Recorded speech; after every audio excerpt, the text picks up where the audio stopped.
ماہ کی خصوصیات میں سے یہ ہے کہ انسان کے قلوب خود ہی نرم ہو جاتے ہیں، فصل بہار کی طرح۔ جیسے موسم بہار میں زمین غیر محسوس طور پر آمادہ ہوتی ہے اگانے کے لیے، سبزہ اگانے کے لیے، کھیت اگانے کے لیے، فصلیں اگانے کے لیے، اسی طرح ماہ مبارک رمضان میں دل انسان کے غیر محسوس طور پر آمادہ ہوتے ہیں۔ فقط جس طرح بہار بھی آ جائے تو بنجر زمینوں پہ کچھ نہیں اگتا، سنگلاخ زمینوں میں کچھ نہیں اگتا، دلدلی زمینوں میں کچھ بھی نہیں اگتا۔ دلدل کے لیے ایک ہی موسم ہوتا ہے، نہ اس پہ بہار آتی ہے، نہ اس پہ گرما نہ سرما، ایک ہی حالت دلدل کی رہتی ہے کہ ایسا گندا کالا بدبودار کیچڑ کہ جس کے اندر جو کچھ ڈالو وہ غرق ہو جاتا ہے، وہ نابود ہو جاتا ہے۔ اسی طرح دلدل انسان کی شخصیت کا بھی بن جاتی ہے، یعنی اس کالے گندے کیچڑ کی طرح انسان ہو جاتا ہے کہ جس کے اندر کوئی چیز بھی جائے غرق ہو جاتی ہے، تباہ ہو جاتی ہے، نابود ہو جاتی ہے، فنا ہو جاتی ہے۔ ہدایت ہو تو بھی فنا ہو جاتی ہے، علم ہو تو بھی وہ اس کے اندر غرق ہو کے ڈوب جاتا ہے، اثر نہیں ہوتا۔ واعظ ہو، نصیحت ہو، موعظہ ہو، کچھ بھی ہو، عبرت ہو، ابشار ہو، انذار ہو، سب بے اثر۔ انسان سنگ دل پر، انسان نادان پر کلام نرم و نازک بے اثر، یہ نازک کلام اس کے اوپر اثر نہیں کرتا۔ یہ دلدل ہونے کی علامت ہے یا سنگلاخ ہونے کی علامت ہے، سخت دلی کی علامت ہے۔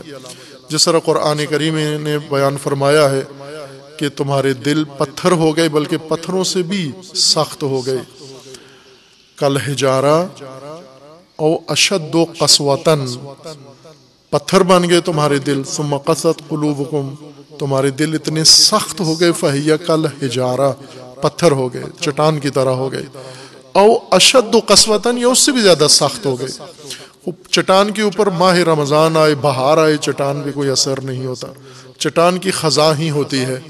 ہر موسم میں جب زمین سبز ہوتی ہے، چٹانیں اس وقت بھی اپنی ہی حالت میں باقی ہوتی ہیں، ان کے اوپر بہت اگر تبدیلی آئے تو کائی جم جاتی ہے، ان کے اندر ایک طے ایسی کچرے کی جم جاتی ہے جو موسم کے لحاظ سے، لیکن رشت نہیں ہوتی، کوئی چیز اگتی نہیں ہے، انبات نہیں ہوتا، اس کی پرورش نہیں ہوتی، بیج کوئی بھی چٹان میں نہیں جاتا۔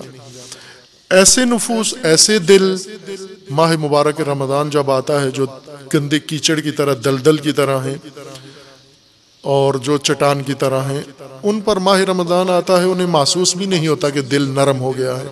لیکن خصوصاً مومنین کے لیے یہ لطف ہے اللہ کا، اور یہ علامت ہے ایک انسان اپنے اندر دیکھے کہ ماہ مبارک رمضان جب آیا ہے تو قلبی کیفیت بہتر ہے۔ اب انسان اپنے اندر یہ نرمی دل محسوس کرتا ہے، دل نرم ہو، اس نرم دل کے اندر ہی کوئی چیز اترتی ہے، ہدایت اترتی ہے۔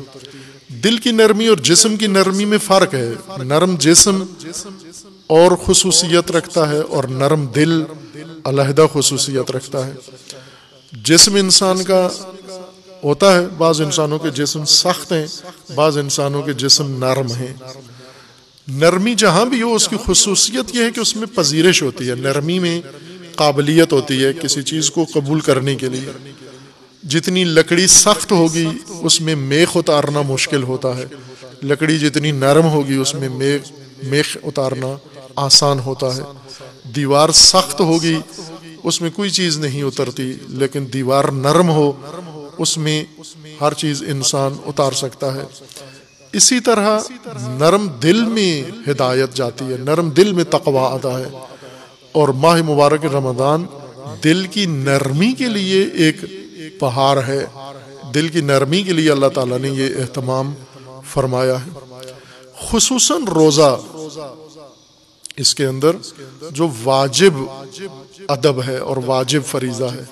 اصل شناخت ماہ مبارک رمضان کی قرآن کا نزول و ہدایت ہے کہ دل اس کے لیے تیار ہو، اور قرآن کے لیے بھی چونکہ شرط ہے کہ ہدن للمتقین، قرآن ہدایت ہے لیکن با تقویٰ کے لیے ہے۔ تقویٰ آئے گا تو قرآن بھی دل میں آئے گا، ماہ مبارک رمضان میں انسان کا دل نرم ہوتا ہے، اس نرم دل میں پھر انسان کے قرآن اترتا ہے۔